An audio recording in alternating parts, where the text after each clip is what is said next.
अस्सलामुअलैकुम, मैं हूं आपका दोस्त अली शहबाज। आज हम एक और फीमेल ऑर्गन्स पर असर करने वाली एक अहम दवा को डिस्कस करेंगे। दोस्तों, इसका नाम है वाइबरनम आपुलस।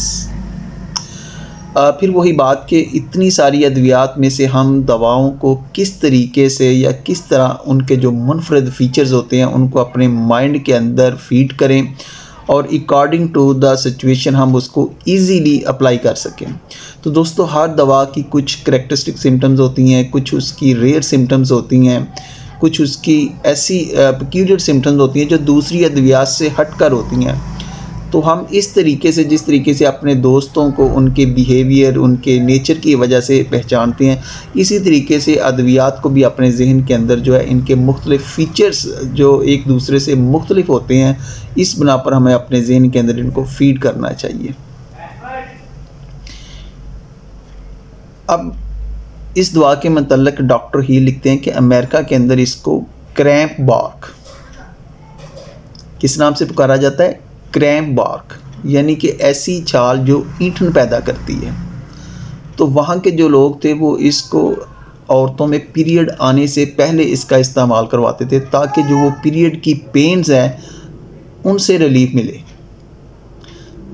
तो ये याद रखें कि ये जो मेडिसिन है औरतों के पीरियड के हवाले से, जो उनके मेंसेस स्टार्ट होने से पहले शुरू होती है, तो उसके लिए ये बहुत ही ज़बरदस्त मेडिसिन है। और जैसे फिर इस पर और काम हुआ तो इसके जो फीचर्स हैं जो खुलकर हमारे सामने आए, तो उन पर कुछ बात करते हैं। सबसे पहली बात है कि इस मेडिसिन का जो थीम आपने अपने जहन के अंदर फीड करना है वो है cramping pains of internal female sexual organs.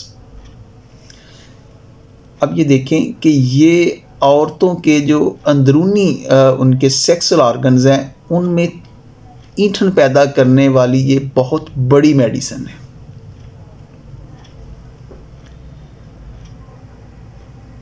इसके अंदर सीवियर किस्म का स्पॉस्मेटिक पेन भी मिलता है, वायलेंट स्पॉस्मेटिक पेन भी मिलता है, यानी कि तशनजी कैफियत, तशनजी दर्दें और ईंठन जो होता है, और ख़ास तौर पर औरतों के फीमेल ऑर्गन्स के ऊपर, यानी कि उनके जो ऑर्गन्स हैं सेक्सुअली, उनके ऊपर इस दवा का आपको सबसे ज़्यादा गहरा अफेक्ट मिलता है।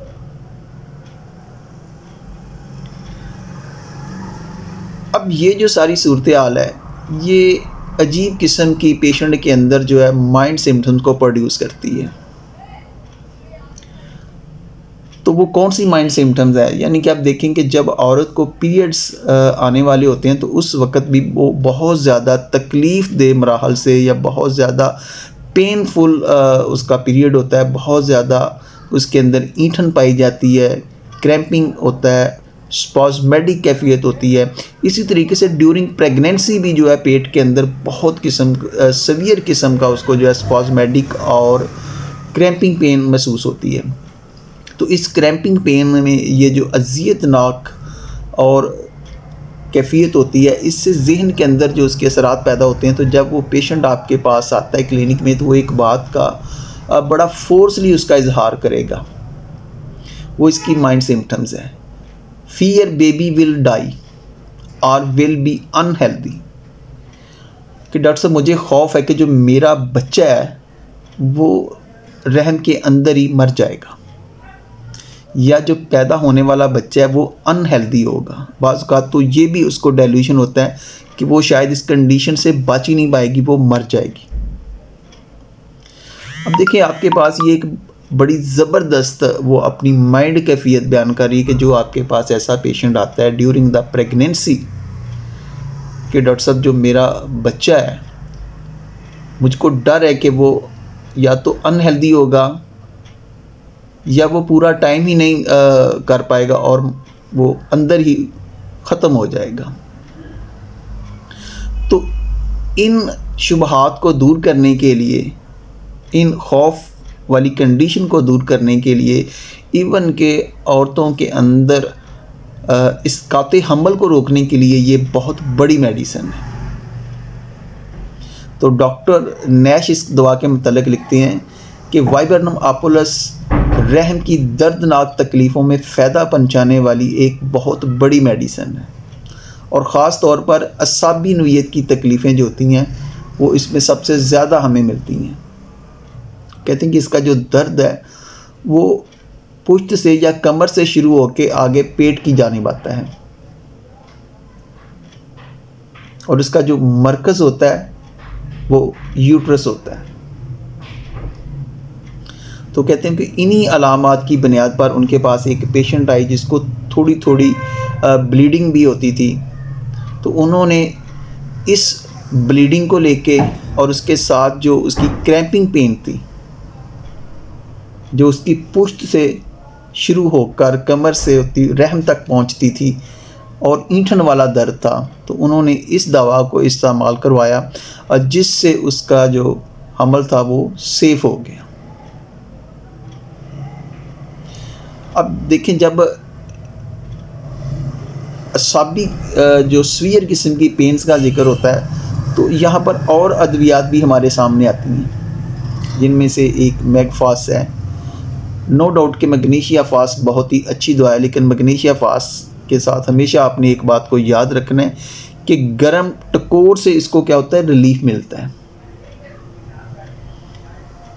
इसी तरीके से आपके पास कैमोमिला मेडिसिन है असाबी दर्दों के हवाले से, औरतों के प्रॉब्लम के हवाले से, और इसका पेशेंट होता है इम्पेशेंस होता है। वो कहते हैं कि वो दर्द को बर्दाश्त नहीं कर सकता, जिसे कहते हैं ना वो छत सर पे उठा लेता है। उसकी जो तकलीफ़ होती है या उसकी जो दर्दें होती हैं वो उसको पागल कर देने वाली होती हैं, और वह बरमला इसका इजहार करता है कि भाई ये जो प्रॉब्लम है अब ये मुझसे बर्दाश्त नहीं होगा। इसी तरीके से कालोफाइलम आपके पास एक बड़ी अच्छी मेडिसिन है, और कालोफाइलम में क्या होता है कि उसके जो दर्द आते हैं वो आते और जाते हैं, यानी कि दर्द थोड़े थोड़े वक्फे से होते हैं और बहुत ज़्यादा तशंजी किस्म के होते हैं। इसके अलावा और भी हमारे पास मेडिसिन है, पल्साटिल है, काकोलस है, क्यूपरम है, बेलाडोना है। तो ये सारी अद्वियात के साथ आपको इनकी कुछ ना कुछ जो है स्पेसिफिक इनका क्राइटेरिया मिलेगा। तो आज की दवा को जो आपने याद रखना है कि ये औरतों के ऑर्गन्स के लिए एक बहुत बड़ी मेडिसिन है, और ख़ास तौर पर जहाँ पर क्रैम्पिंग पेन हो, जहाँ पर शदीद किस्म की ईंठन पैदा करने वाली दर्दें हों, शदीद किस्म की तशन्नुज पैदा करने वाली दर्दें हों, और मरीज़ के जहन के अंदर ये खौफ बैठ जाए कि भाई ये जो दर्दें हैं ये तो उसकी प्रेगनेंसी यानी कि उसके टाइम को पूरा ही नहीं होने देंगी, जिसके नतीजे में उसका बच्चा जो होता है वो या तो ज़ाया हो जाएगा, या अगर होगा भी तो वो बहुत ही कमज़ोर होगा, अनहेल्दी होगा। और दूसरा, जो औरतों को पीरियड आने से पहले शदीद किस्म की तकलीफ़ होती है, दर्द होता है, तो उसके हवाले से भी ये बहुत बड़ी मेडिसिन है। ये अर्ली मिसकैरेज को कंट्रोल करने वाली मेडिसिन है। फॉल्स लेबर पेन्स के लिए ये बहुत ही अच्छी मेडिसिन है। और इसी तरीके से इसकी एक और बड़ी अहम अलामत है कि ड्यूरिंग द हेडेक्स, यानी कि सर दर्द के दौरान इसको कोपियस यूरिनेशन होता है, बहुत ज़्यादा पेशाब आता है। इसी तरीके से मेंसेस के दौरान भी इसकी यही कंडीशन होती है, और ड्यूरिंग द प्रेगनेंसी भी हमें ये जो शिकायत है ये आम मिलती है। तो वहाँ पर भी ये जो है दवा बड़ा अच्छा वर्क करती है। तो इसी के साथ अली शहबाज को इजाज़त दीजिएगा, अपना ख्याल रखिएगा। शुक्रिया, अल्लाह हाफ़िज़।